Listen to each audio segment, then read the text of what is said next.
सजात्म स्वरूप परम गुरु शुद्ध चैतन्य स्वामी ने नमः। जे स्वरूप समझा विना पाम्यो दुख अनंत, समझा व्यूते पद नमो श्री सदगुरु भगवंत। 12 भावना को समझने का प्रयास कर रहे थे। पहली भावना अनित्य भावना, संसार की अपेक्षा से, पर द्रव्य की अपेक्षा से और पर भावों की अपेक्षा से सब कुछ अनित्य है। एकमात्र नित्य शाश्वत टिकने वाला ऐसा आत्मा यानी कि मैं, उसकी भावना इस भावना में भाई जाती है। यानी चिंतन, भावना का मतलब चिंतन विचार। दूसरी भावना अशरण भावना, कि इस संसार में कोई भी जड़ शरण रूप नहीं है। एकमात्र व्यवहार से सदैव सद्गुरु, सत्शास्त्र और निश्चय से एक आत्मा का ही शरण करने योग्य है। तीसरी भावना संसार भावना, कि अनादिकाल से जीव इस संसार में परिभ्रमण कर रहा है, फिर भी आज दिन तक मुक्ति को प्राप्त नहीं हुआ। अपनी पर्याय में यानी अपनी मान्यता की वजह से हमने संसार खड़ा किया हुआ है। तो संसार से हटने के लिए और मुक्ति के लिए एकमात्र आत्मरमणता, आत्मा का आधार लेना, यही एकमात्र हमारी क्रिया होनी चाहिए। इसके लिए फिर चौथी भावना बताई, एकत्व भावना। जीव अकेला आया है, अकेला जाने वाला है, इतना ही नहीं, कर्म साथ में लाया था, कर्म साथ में ले जाने वाला है, इतना भी नहीं। वास्तविक जीव बिना हाथ का आया था, न कुछ लेके आता है और न कुछ लेके जा सकता है, क्योंकि आत्मा परिपूर्ण तत्व है। इसलिए हमें एकत्व भावना के द्वारा सिर्फ और सिर्फ अपनी आत्मा में, अपने स्वरूप में, स्वभाव में ही एकत्व करना, यह एकत्व भावना में हमें उसका चिंतन करना है। अब आगे बढ़ेंगे। पांचवी भावना अन्यत्व भावना। अन्यत्व भावना को थोड़ा गहराई से समझेंगे, क्योंकि जो बात मैं बताने का प्रयास कर रहा हूँ, हर बात को एकत्व भावना में जैसे बताया, अकेला आता है जाता है तो बताया, लेकिन एकत्व का मतलब अपने स्वरूप में एकत्व करना है। ये बात बहुत कम जगह नहीं के बराबर बताई जाती है। और अन्यत्व भावना को भी थोड़ा समझने का प्रयास करेंगे। पहले स्थूल से समझेंगे। शरीर एवं आत्मा के भिन्नता का जो बोध है कि मैं आत्मा हूँ, इसके अलावा सब कुछ मेरे से पर है, इसका जो बोध, इसका चिंतन इस अन्यत्व भावना में किया जाता है। अनादिकाल से आत्मा और शरीर यानी जड़ का संयोग संबंध बना हुआ है। आत्मा और ये जड़ संपूर्णतः है, भिन्न है, इसका निरंतर बोध हमें उसका चिंतन करना चाहिए। जब आत्मा और शरीर ही अलग है, तो फिर पत्नी, पुत्र, पुत्री, धन आदि ये शरीर, जायदाद सारे जो संबंधित है, यह आत्मा के यानी मेरे कैसे हो सकते हैं, इसका उसमें चिंतन किया जाता है। अपन शॉर्ट में देख रहे हैं, इसका जितना भी आप चिंतन विस्तार से कर सके, अपने जिसका जितना स्वाध्याय होगा उतना वो चिंतन उसका कर सकता है। अर्थात जगत के सभी पदार्थ एवं कुटुंबी आत्मा से अलग ही है, भिन्न ही है, ऐसा बार बार चिंतन करना यह अन्यत्व भावना का प्रयोजन है।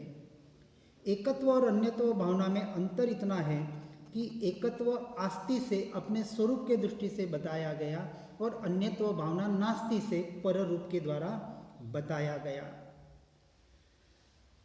जैसे कि दूध में घी, तिल में तेल मौजूद होते हुए भी दूध से घी और तिल से तेल अलग है, दिखता नहीं है, फिर भी उसमें है।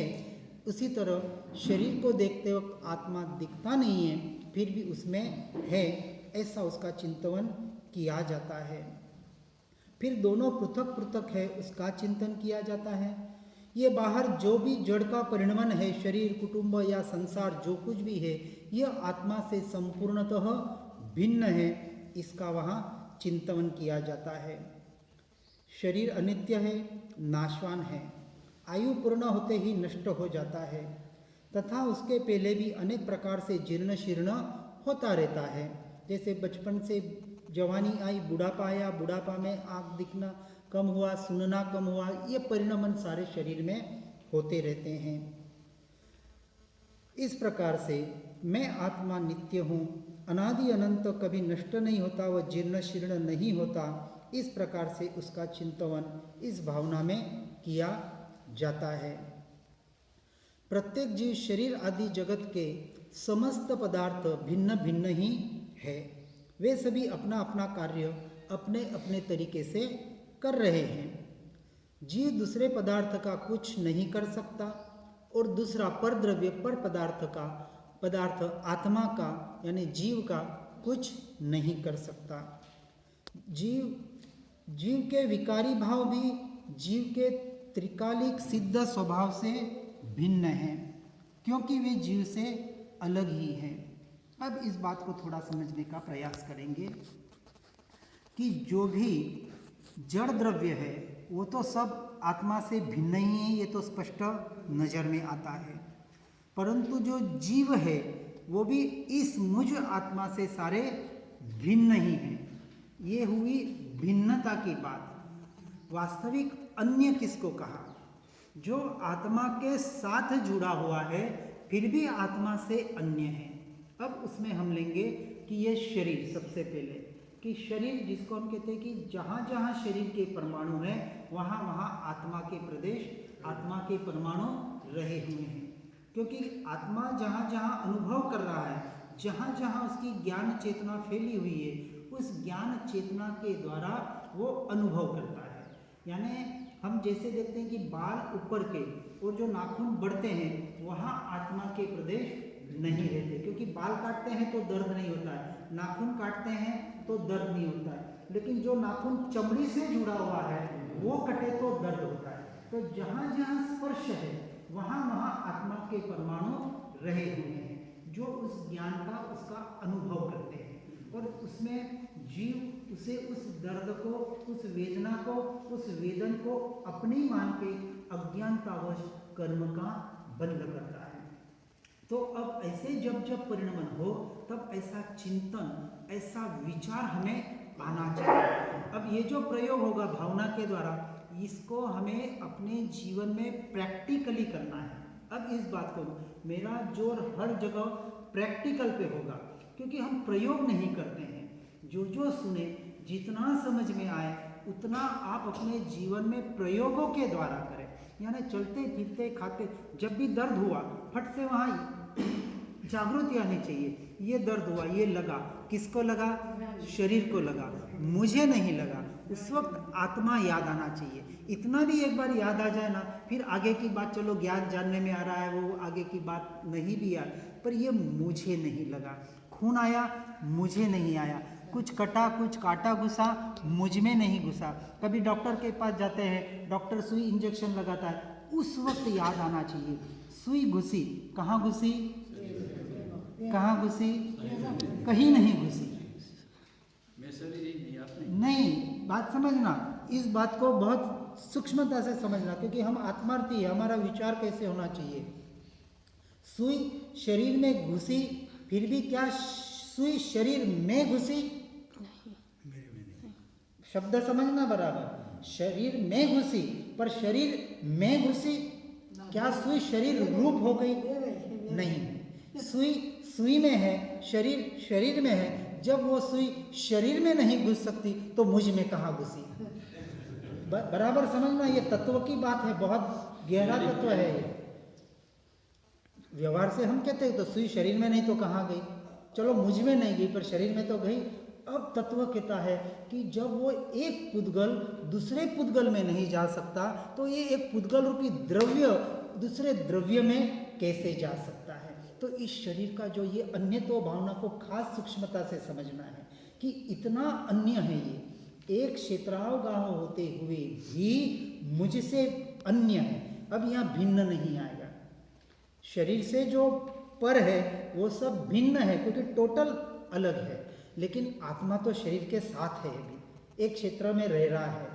मन, वचन, काया, कर्म, कर्म के उदय, अभी जैसे कार्बन शरीर, तेजस शरीर, ये तो आत्मा के साथ में है, अभी एक साथ में रहा हुआ है। अब ऐसा इस बात को और थोड़ा और गहराई से समझेंगे।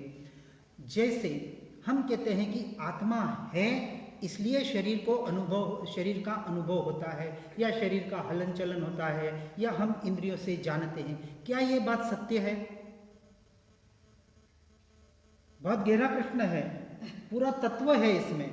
क्या आत्मा शरीर में है इसलिए क्या हम इंद्रियों से जान रहे, देख रहे, सुन रहे, पढ़ रहे, चल रहे, फिर रहे, ऐसी बात सही है या गलत है? आत्मा की सत्ता में ये प्रवृत्ति जान बोलते हैं। हाँ, अब दोनों व्यवहार और निश्चय से समझेंगे हम। आत्मा की सत्ता से देह का प्रवर्तन होता है, यह कथन व्यवहार का हुआ।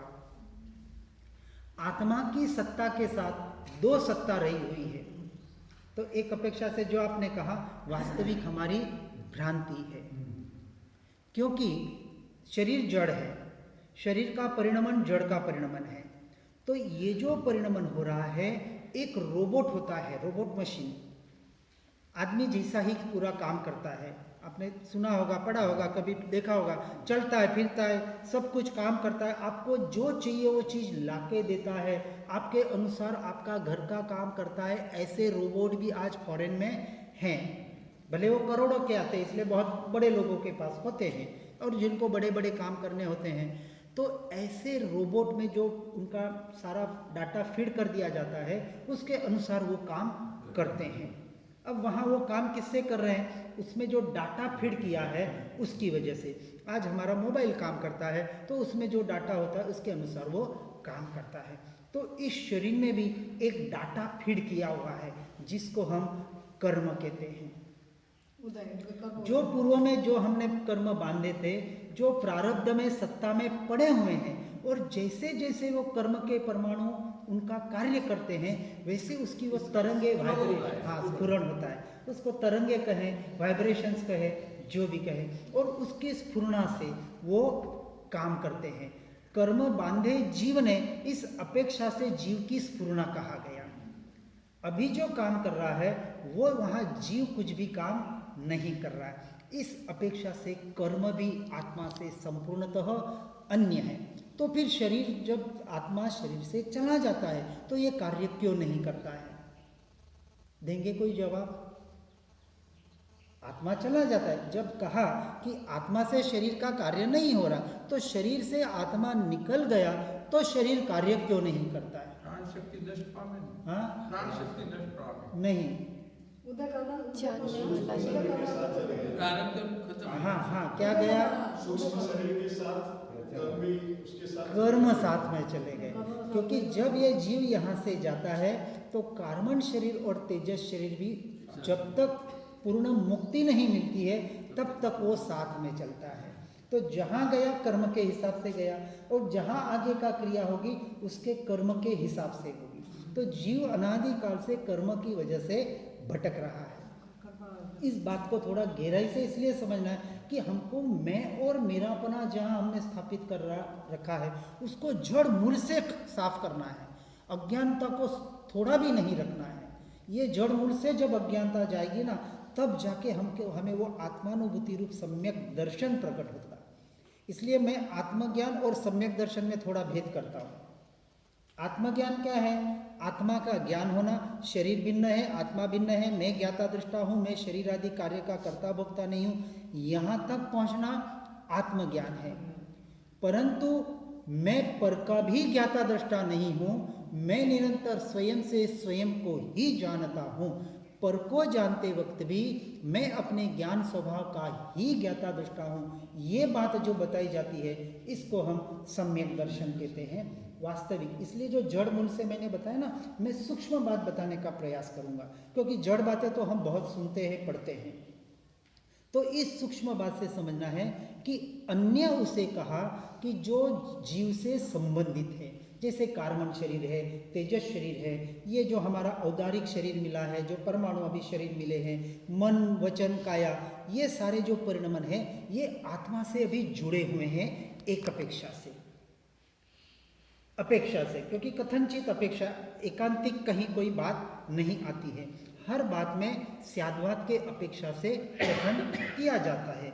अपेक्षा से यस, अपेक्षा से नो, एक अपेक्षा से हाँ भी है और एक अपेक्षा से ना भी है। इसलिए हमारे दर्शन में इस वितरागता के मार्ग में एकांत कहीं भी नहीं बताया है। कहीं भी एकांत में सम्मान नहीं आपना है, न व्यवहार को एकांत में पकड़ना है, न निश्चय को एकांत में पकड़ना है। अन्य में ज्ञान स्वभाव को एकांत कहा, पर वो भी वास्तविक एकांत नहीं है। क्यों नहीं है? कि आत्मा है और उसका जो स्वयं का धर्म है, वो धर्म में वो परिवर्तित होता है।